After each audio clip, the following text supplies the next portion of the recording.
Hi all, നമുക്ക് 2025 ഡിസംബറിൽ കുറച്ചധികം നോട്ടിഫിക്കേഷൻസ് വന്നിട്ടുണ്ടായിരുന്നു സിവിൽ എഞ്ചിനീയറിംഗ് കഴിഞ്ഞ ഉദ്യോഗാർത്ഥികൾക്ക്. അത് 2026 എക്സാം കലണ്ടറായിട്ടും പബ്ലിഷ് ചെയ്തിട്ടുണ്ട്. പക്ഷേ ഇനിയും എന്തെങ്കിലും അവസരങ്ങളുണ്ടോ? ബിക്കോസ് നമുക്ക് അതിനകത്ത് എക്സാംസ് ആണെങ്കിൽ കുറവാണ്.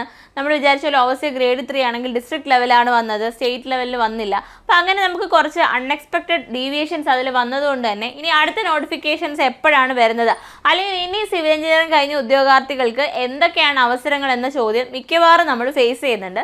സോ അവർക്ക് വേണ്ടിയിട്ടുള്ള ഒരു വീഡിയോ ആണിത്. അതായത് ഇനിയിപ്പോൾ ജസ്റ്റ് പാസ് ഔട്ട് ഇപ്പോൾ ഫൈനൽ ഇയർ സ്റ്റുഡൻസിനും അതുപോലെ തന്നെ തേർഡ് ഇയർ സ്റ്റുഡൻസിനും ഒക്കെ ചിലപ്പം ഈ ഒരു വീഡിയോ യൂസ്ഫുൾ ആയിട്ട് വരും. കാര്യം ചില ലിസ്റ്റുകളൊക്കെ നമുക്ക് ഇനിയും എക്സ്പയർ ആവാൻ നാളുകളുണ്ട്. സോ അവർ ഇറങ്ങുന്ന മുറയ്ക്ക് തന്നെ നിങ്ങൾക്ക് PSC എക്സാംസ് ഫോക്കസ്ഡ് ആയിട്ട് പഠിക്കുകയാണെങ്കിൽ ഉറപ്പായിട്ടും സർക്കാർ ജോലി യങ്ങർ ഏജിൽ തന്നെ കയറാൻ സാധിക്കും. നിങ്ങൾക്കറിയാം, ചെറിയ ഏജിൽ കയറി കഴിഞ്ഞ് കഴിഞ്ഞാൽ റിട്ടയർമെൻറ്റ് ആകുമ്പോഴുള്ള നമ്മുടെ പോസ്റ്റ് വൈസ് ഉള്ള ബെനിഫിറ്റ്സ് ആണെങ്കിലും ഒക്കെ വലുത് തന്നെയാണ് അല്ലേ.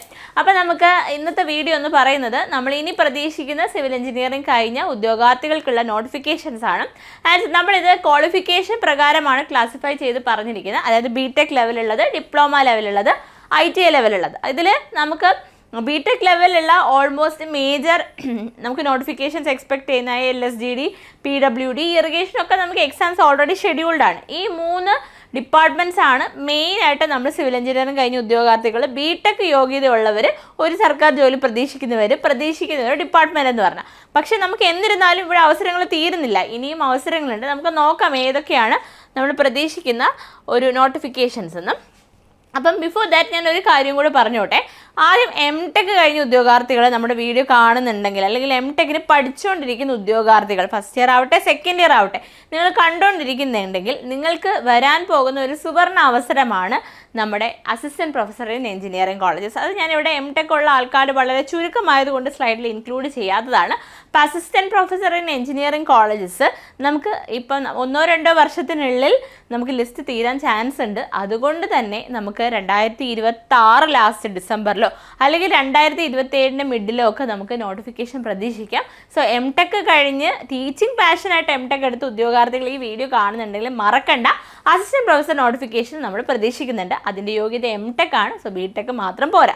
ഇനി BTech ഉണ്ട്, പക്ഷേ നിങ്ങളുടെ ഉള്ളിൽ സ്ട്രോങ് ആയിട്ടൊരു ടീച്ചർ ഒളിഞ്ഞു കിടക്കുന്നുണ്ട്. അതായത് നിങ്ങൾക്കൊരു ടീച്ചിങ് പാഷനായിട്ടുള്ളൊരു ഉദ്യോഗാർത്ഥിയാണെങ്കിൽ നിങ്ങൾക്ക് പറ്റിയ വേറൊരു നോട്ടിഫിക്കേഷനാണ് ലെക്ചർ ഇൻ പോളിടെക്നിക്സ്. അപ്പോൾ ലെക്ചർ ഇൻ പോളിടെക്നിക്സ് എന്ന് പറയുമ്പം ഞാൻ ആ ലിസ്റ്റിൻ്റെ, അതായത് പഴയ നിലനിൽക്കുന്ന ലിസ്റ്റ് ഒന്ന് നിങ്ങളെ പരിചയപ്പെടുത്തി തരാം. നമുക്ക് നോട്ടിഫിക്കേഷൻ നമ്മുടെ കാറ്റഗറി നമ്പർ 251/2022, അതായത് കഴിഞ്ഞ PWDയുടെ ഒക്കെ കൂടെ നടന്ന ഒരു എക്സാമാണ്. ആ മാസം തന്നെ നടന്നൊരു എക്സാമാണ്. 2022 വന്ന നോട്ടിഫിക്കേഷനാണ്. ആൻഡ് നമുക്ക് റാങ്ക് ലിസ്റ്റ് നിലവിൽ വന്നത് നിങ്ങൾക്ക് നോക്കാം 2025-ലാണ്.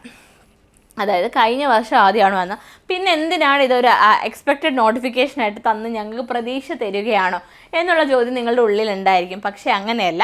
ഇത് 2025 വന്ന ലിസ്റ്റ് ആണെങ്കിൽ കൂടി 2028 ആകുമ്പോഴേ എക്സ്പയർ ആവത്തുള്ളൂ. അപ്പോൾ 2027 ലാസ്റ്റിലോ, അതായത് ഇപ്പം നമുക്ക് ഈ 2026 എൻഡിലോ അല്ലെങ്കിൽ 2027 എപ്പോഴെങ്കിലുമൊക്കെ നമുക്ക് നോട്ടിഫിക്കേഷൻ വരത്തുള്ളൂ. പക്ഷേ എന്തിനാണ് ഇത് ഇപ്പോൾ പറഞ്ഞതെന്ന് വെച്ച് കഴിഞ്ഞാൽ, പോളിടെക്നിക് ലെക്ചർ ഇൻ പോളിടെക്നിക്സ് എന്ന് പറയുന്ന പരീക്ഷ ഇപ്പോൾ നിങ്ങൾ അസിസ്റ്റൻറ്റ് എഞ്ചിനീയർ പരീക്ഷയ്ക്ക് പഠിച്ചൊരു ഉദ്യോഗാർത്ഥിയാണെങ്കിലോ, ഓവർസിയർ 1, 2, 3 ഏതിന് പഠിച്ചൊരു ഉദ്യോഗാർത്ഥിയാണെങ്കിലും ഇതിപ്പോൾ ഒരു 6 മാസം മുന്നേ ഞാൻ പറഞ്ഞു കഴിഞ്ഞാൽ നിങ്ങൾക്ക് പഠിച്ചെടുക്കാൻ കുറച്ച് ബുദ്ധിമുട്ടായിരിക്കും. ഇൻ ദ സെൻസ് നമുക്ക് അവിടെ സിവിൽ ടോപ്പിക്സ് മാത്രമല്ല പഠിക്കാനുള്ള, മാത്തമാറ്റിക്സ് ഉണ്ട്, അതുപോലെ തന്നെ മെക്കാനിക്കൽ എഞ്ചിനീയറിംഗ് ഉണ്ട്, ഇലക്ട്രിക്കൽ എഞ്ചിനീയറിംഗ് ഉണ്ട്, ഇലക്ട്രോണിക്സ് എഞ്ചിനീയറിംഗ് ഉണ്ട്. അപ്പോൾ അങ്ങനെ നമുക്ക് വേറെ ബ്രാഞ്ചസിൻ്റെ ബേസിക്സ് പഠിക്കാനുള്ളത് കൊണ്ട് തന്നെ നേരത്തെ പഠിച്ച് വെക്കണം എന്നുള്ള കാര്യം ഞാനിവിടെ ഓർമ്മിപ്പിക്കട്ടെ. മാത്സും പഠിച്ചെടുക്കണം, മെക്കാനിക്കൽ സിവിലുകാരാണെങ്കിൽ മെക്കാനിക്കൽ പഠിക്കണം, ഇലക്ട്രിക്കൽ പഠിക്കണം, ഇലക്ട്രോണിക്സ് പഠിക്കണം. സോ അവരെ സംബന്ധിച്ചത് ശരിക്കും ഒരു ടഫ് ജോബ് തന്നെയാണ്. ബിക്കോസ് നമ്മുടെ ബാക്കി എക്സാംസിനെ പോലെയുള്ള ഒരു സിലബസ് അല്ല ഈ ഒരു എക്സാം. അതുകൊണ്ടാണ് ഇത്രയും നേരത്തെ ഇതൊരു എക്സ്പെക്റ്റഡ് നോട്ടിഫിക്കേഷനെ നിങ്ങളുടെ മുന്നിൽ ഞാൻ കൊണ്ടുവന്നത്. ഇനി വേറൊരു കാര്യം പറയാനുള്ളതെന്ന് വെച്ച് കഴിഞ്ഞാൽ, ബേസിക്സ് അല്ലേ വളരെ സിമ്പിളായിട്ടുള്ള. ഇപ്പം മെക്കാനിക്കൽ എടുത്തു കഴിഞ്ഞാൽ IC എഞ്ചിൻ എന്താണെന്ന് കൂടിപ്പോയാൽ ചോദിക്കുമായിരിക്കും, അല്ലെങ്കിൽ IC എഞ്ചിനിൽ നിന്ന് ചോദ്യങ്ങൾ ചോദിക്കുമായിരിക്കും. നിങ്ങൾക്ക് ഇതിനൊരു സംശയം ഉണ്ടെങ്കിൽ നിങ്ങൾ 2022 ഈ നോട്ടിഫിക്കേഷൻ, അതായത് ഈ റാങ്ക് ലിസ്റ്റിൻ്റെ പരീക്ഷ നടന്ന സമയത്ത് ഉള്ള ആ ഒരു ക്വസ്റ്റ്യൻ പേപ്പർ എടുത്ത് നിങ്ങൾ നോക്കിക്കഴിഞ്ഞാൽ നിങ്ങൾക്ക് മനസ്സിലാവും ബേസിക് മെക്കാനിക്കൽ എഞ്ചിനീയറിംഗിലെ ചോദ്യങ്ങൾ ബേസിക് ലെവലിലല്ല ചോദിച്ചിരിക്കുന്നത്. അതായത് സിവിൽ പഠിച്ചൊരു ഉദ്യോഗാർത്ഥികൾക്ക് ഉത്തരം എഴുതാൻ പറ്റുന്ന രീതിയിലല്ല ചോദ്യകർത്താവ് ക്വസ്റ്റ്യൻ സെറ്റ് ചെയ്തിരിക്കുന്നത്. മെക്കാനിക്കൽ കഴിഞ്ഞൊരു ഉദ്യോഗാർത്ഥിക്ക് ചിലപ്പോൾ അത് എളുപ്പമായിട്ട് തോന്നാം, പക്ഷേ സിവിൽ കഴിഞ്ഞൊരു ഉദ്യോഗാർത്ഥിക്ക് അത് പാടാണ്.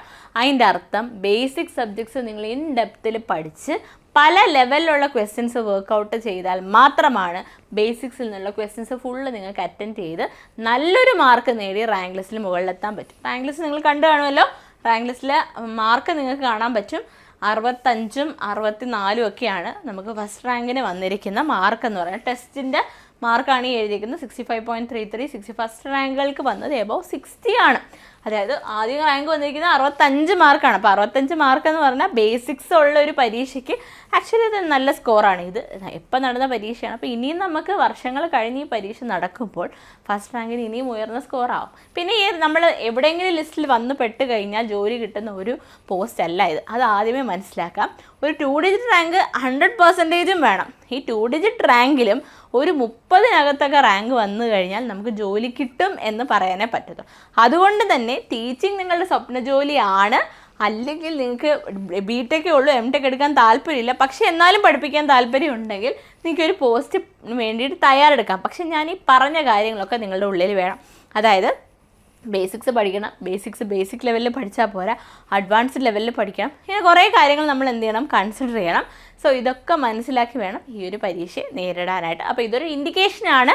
പഠിച്ചുകൊണ്ടിരിക്കുന്നവർ പാരലലി കുറച്ചായിട്ട് മാത്സോ ഇലക്ട്രിക്കലോ ഇലക്ട്രോണിക്സോ മെക്കാനിക്കലോ ഒക്കെ പഠിച്ചു വെച്ച് കഴിഞ്ഞാൽ നോട്ടിഫിക്കേഷൻ വരുന്ന സമയത്ത് നിങ്ങൾക്ക് റിവിഷന് ആവശ്യത്തിന് സമയം കിട്ടും. ക്വസ്റ്റ്യൻസ് നല്ല രീതിയിൽ വർക്കൗട്ട് ചെയ്യാൻ പറ്റും. ഈ എക്സാം ക്രാക്ക് ചെയ്യാനും സാധിക്കും. സോ ഈ ഒരു ഇൻഫർമേഷൻ നിങ്ങൾ മനസ്സിൽ വെക്കുക.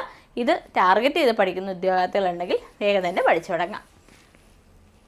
അപ്പോൾ ഇനി അടുത്ത് നമുക്ക് നോക്കാം. ബി.ടെക് ലെവൽ എക്സാമിൽ വേറൊരെണ്ണമാണ് instructor grade 1 in engineering colleges. അതായത് എഞ്ചിനീയറിംഗ് കോളേജിൽ ലാബ് ഇൻചാർജൊക്കെ ആയിട്ട് വരാവുന്നൊരു പോസ്റ്റാണ്. നമുക്ക് ഇതിൻ്റെ റാങ്ക് ലിസ്റ്റ് നിലവിൽ വന്നത് നമുക്ക് നോക്കാം. വന്നിരിക്കുന്നത് 4/1/2024 അതായത് 2027 ആകുമ്പോഴത്തേക്ക് നമ്മൾ ലിസ്റ്റ് തീരണം. ദാറ്റ് മീൻസ് 26 എപ്പോൾ വേണമെങ്കിൽ നമുക്ക് നോട്ടിഫിക്കേഷൻ പ്രതീക്ഷിക്കാം. ഇതും ഞാൻ പറഞ്ഞല്ലോ, ആകെ നിങ്ങൾക്കറിയാം കേരളത്തിൽ എത്ര ഗവൺമെൻറ് എഞ്ചിനീയറിംഗ് കോളേജസ് ഉണ്ട്. ഒത്തിരി വലിയ നമ്പറൊന്നുമില്ല. ഫുള്ളി ഗവൺമെൻറ് ആയിട്ട് നമുക്ക് പകുതി പാർഷ്യൽ കോപ്പറേറ്റീവോ അങ്ങനെയൊന്നും കേപ്പിൻ്റെ കീഴിൽ വരുന്ന കോളേജസോ IHRD ഒന്നും ഇവിടെ നമ്മൾ കൂട്ടത്തില്ല. പ്യുവർലി ഗവൺമെൻറ് കോളേജസ് നിങ്ങൾക്കറിയാം. ഇടുക്കിയിലുണ്ടാവും, വയനാട് നിങ്ങൾക്ക് കൗണ്ട് ചെയ്തെടുത്താൽ കോഴിക്കോടുണ്ട്. അങ്ങനെ നിങ്ങൾ കൗണ്ട് ചെയ്തെടുത്താൽ നിങ്ങൾക്ക് കണ്ണൂരുണ്ട്, നിങ്ങൾക്ക് എടുക്കാൻ പറ്റും. അപ്പോൾ നമ്പർ ഓഫ് എഞ്ചിനീയറിംഗ് കോളേജസ് കുറവായതുകൊണ്ട് തന്നെ ഇതിൻ്റെ വേക്കൻസി നിങ്ങൾ കണ്ട ടോട്ടൽ അഡ്വൈസ് ഇതുവരെ 11 അഡ്വൈസാണ് പോയിട്ടുള്ളത്. അപ്പോൾ ഇതും ടീച്ചിങ് ജോബ് തന്നെയാണ്. അപ്പോൾ ഞാനീ പറഞ്ഞ രണ്ടും ടീച്ചിങ് ജോബ് തന്നെയാണ്. പക്ഷേ രണ്ടും അങ്ങനെ ഒരുപാട് അഡ്വൈസസ് പോകത്തില്ല.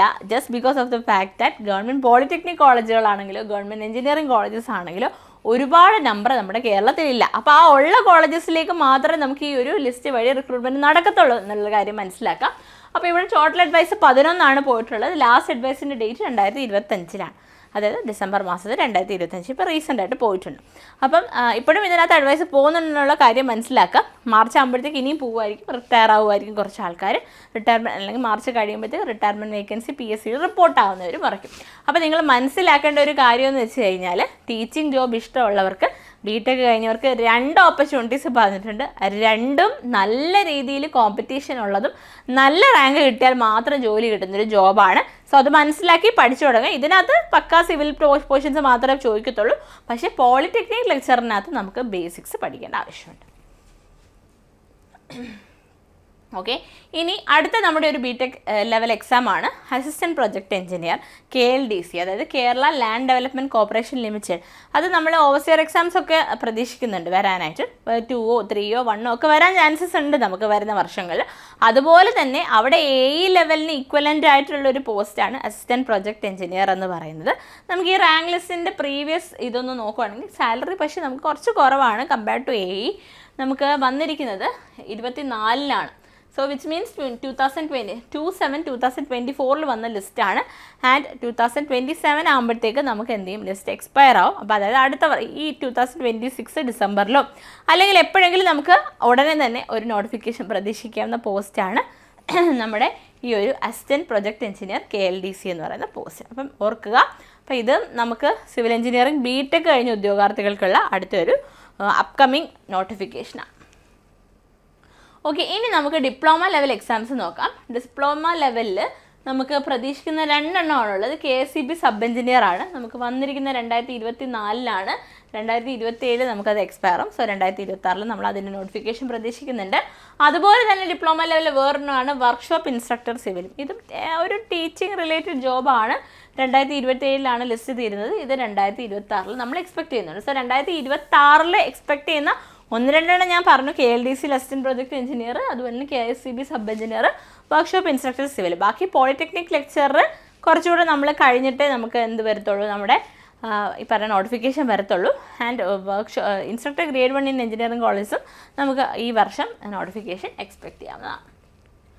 ഓക്കെ, ഇനി നമുക്ക് ITI ലെവലിലാണെങ്കിൽ ഞാൻ നേരത്തെ പറഞ്ഞായിരുന്നു, നമ്മുടെ KLDCയിൽ ഓവർസിയർ ഗ്രേഡ് 3 ആണ് നമ്മൾ എക്സ്പെക്ട് ചെയ്യുന്നത് മെയിനായിട്ടും.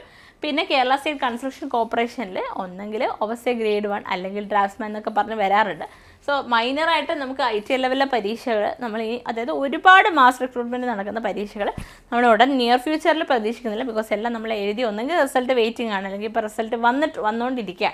സോ ഇതാണ് നമ്മുടെ സിവിൽ എഞ്ചിനീയറിംഗ് കഴിഞ്ഞ ഉദ്യോഗാർത്ഥികൾക്ക് ഈ 2026 നമ്മൾ പ്രതീക്ഷിക്കുന്ന മേജർ ഓപ്പർച്യൂണിറ്റീസ് എന്ന് പറഞ്ഞാൽ.